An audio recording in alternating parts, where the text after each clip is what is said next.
Baik, Assalamualaikum warahmatullahi wabarakatuh. Halo teman-teman semua, bertemu lagi bersama saya Zahratul Jana pada video learning journal di mata kuliah penulisan berita dan artikel. Seperti biasa, di sini saya akan menceritakan kegiatan selama mata kuliah berlangsung di mata kuliah penulisan berita dan artikel. Dan untuk pertemuan kali ini, materinya disampaikan oleh presentator kelompok 3 tentang pengaruh anatomi artikel dan berita terhadap kegiatan pembaca. Tanpa panjang lebar ya, langsung saja kita masuk ke materinya. Di era sekarang ini ya teman-teman, kemajuan teknologi ini telah mengubah cara masyarakat, terutama generasi muda atau Gen Z sekarang ini ya, dalam mengakses informasi. Gen Z saat ini itu lebih banyak memanfaatkan internet untuk mencari berita dan artikel yang sesuai dengan kebutuhan kita sehari-hari, kebutuhan mereka gitu. Dalam hal ini juga media massa itu memegang peranan penting sebagai penyampai informasi, sarana edukasi, dan juga agen perubahan sosial. Selain itu juga teman-teman, perkembangan digital ini membuat pembaca tidak hanya menerima informasi secara satu arah, melainkan juga ikut berpartisipasi secara aktif dalam proses komunikasi. Keterlibatan ini itu dapat dilihat dari emosi, perhatian, hingga tindakan dari pembaca dalam menyebarkan atau menanggapi suatu konten. Jadi langsung saja teman-teman, kita membahas mengenai definisi dan konsep anatomi artikel dan berita. Adapun definisi, sebelumnya kita membahas mengenai artikel ilmiah.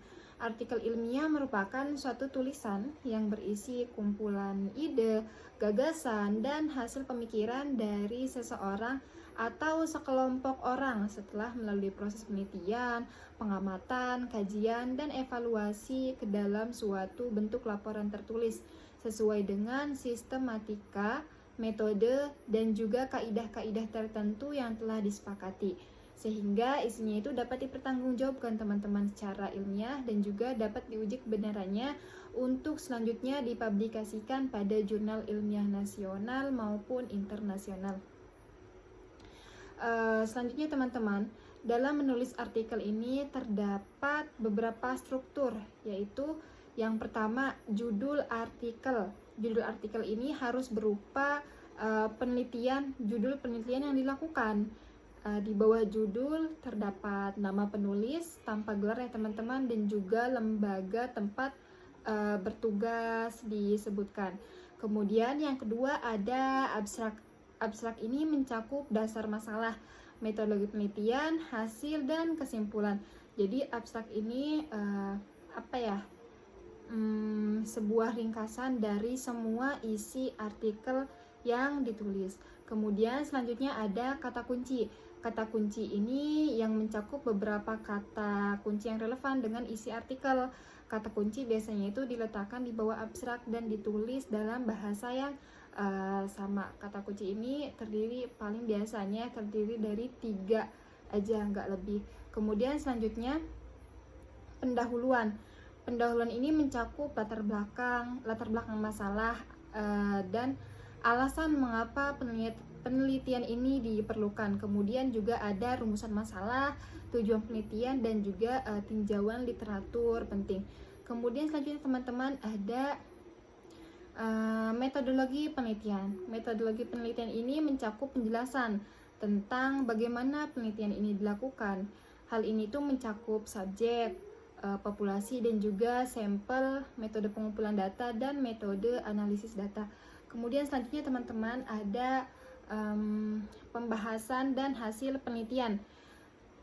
Pada bagian ini itu mencakup uraian tentang temuan penelitian dan penjelasan ilmiah tentang literatur yang digunakan untuk memecahkan masalah yang kita ambil gitu ya.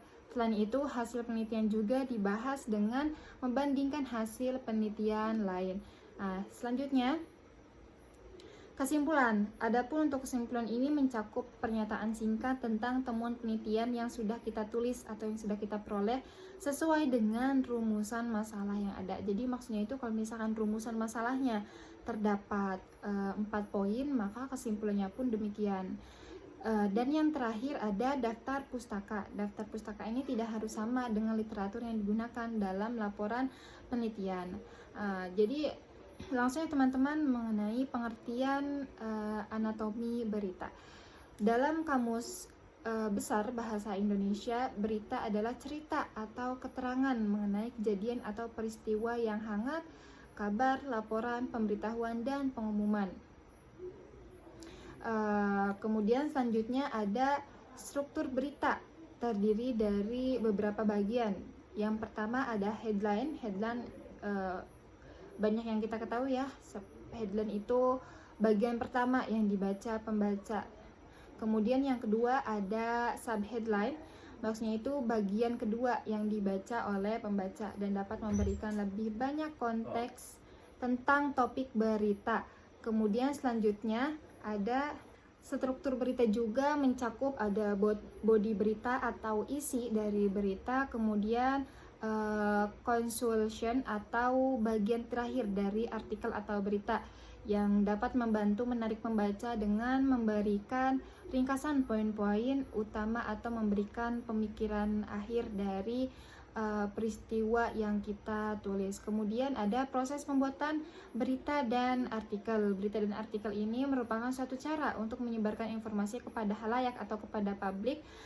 Pada dasarnya pesan yang disampaikan ini harus bersifat informatif dan kreatif, sehingga berita dan artikel yang dibuat ini dapat menarik perhatian banyak konsumen atau pembaca. Kemudian selain informatif dan kreatif, ada 3 tahapan atau proses pembuatan. Proses ini juga menjadi bagian penting atau peran penting berita dan artikel untuk menarik para konsumen.